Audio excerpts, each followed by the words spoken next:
Tu sais pas comment chercher ta data pour backtest? Eh bien, je vais te montrer aujourd'hui assez simplement comment faire pour télécharger de la data à partir de MetaTrader 5. Donc pour ça, d'abord, on va télécharger MetaTrader 5 si jamais tu l'as pas encore. On l'installe, on accepte. Donc une fois MetaTrader 5 installé, on va l'ouvrir. Vous allez devoir vous connecter. Donc pour cela, ce que vous allez faire, c'est que vous allez écrire MetaQuote. Vous allez faire suivant.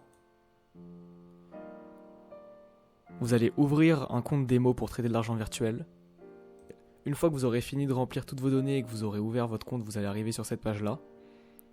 Donc là, maintenant, vous allez bien avoir un historique de données. On peut voir par exemple en se mettant en H1 ici, l'historique de données est bien complet. Donc maintenant, comment faire pour le télécharger? Alors, ce qu'on va faire, vous allez télécharger l'Expert Assistant que je vous ai mis dans la description. Super. Une fois téléchargé, vous allez dans MT5, vous allez dans Fichier, Ouvrir dossier des données, MQL5, Expert, et là vous allez glisser le fichier que vous venez de télécharger. Une fois le fichier glissé, vous allez ouvrir l'Expert Consultant, cliquez sur Actualiser. Là normalement, l'Expert Consultant que vous venez de télécharger va apparaître. Ce que vous allez faire maintenant, c'est que vous allez le glisser sur le graphique.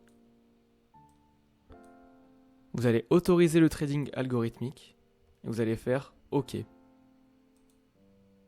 Maintenant, vous allez cliquer en bas dans la boîte à outils sur Expert. Et là, on peut bien voir que ça a fonctionné.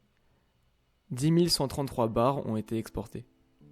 Si jamais vous voulez un historique plus grand, vous allez dans Outils, Options, Graphique, puis vous allez cliquer sur Nombre de bars max et choisir ce que vous voulez. Imaginons que nous voulons 20 000 bars.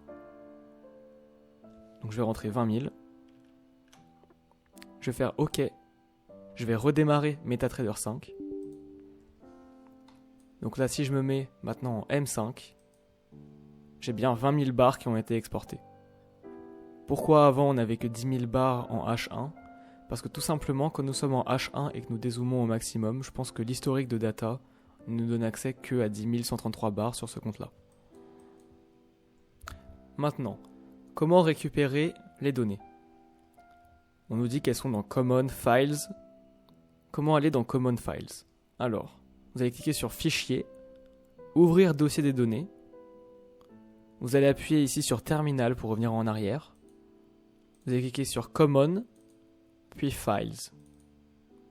Et là, vous allez bien récupérer toutes les données de EURUSD en H1 que l'on vient de télécharger. Pour bien vérifier que ça a fonctionné, donc cliquez dessus, ouvrir dans bloc-notes pour vous. Et là, on peut bien voir 5 colonnes distinctes. Le temps, l'open de la bougie, le haut de la mèche, le bas de la mèche et la fermeture de la bougie. Nous avons les données du 2 janvier 2024 au 19 août 2025. On peut voir en direct que si j'appuie sur M5, ça télécharge donc les 20 000 bars. Mon fichier apparaît instantanément. Je peux l'ouvrir dans le bloc-notes. Et j'ai bien toutes les données en 5 minutes du 19 août 2025 au 13 mai 2025. Si jamais vous voulez plus de data, il faut faire ce que l'on a vu tout à l'heure. Maintenant, grâce à ces données, vous pourrez backtester votre data en utilisant par exemple ChatGPT ou alors, pour ceux qui savent coder, en l'utilisant dans Python. Tous les liens sont en description et j'espère que cela vous a été utile. N'hésitez pas à liker ou à partager auprès de vos amis qui en ont besoin. Nous prévoyons plein de futurs tutos par la suite. C'était Tab Finance. N'hésite pas à poser tes questions en commentaire et à nous donner des idées pour des prochains tutos.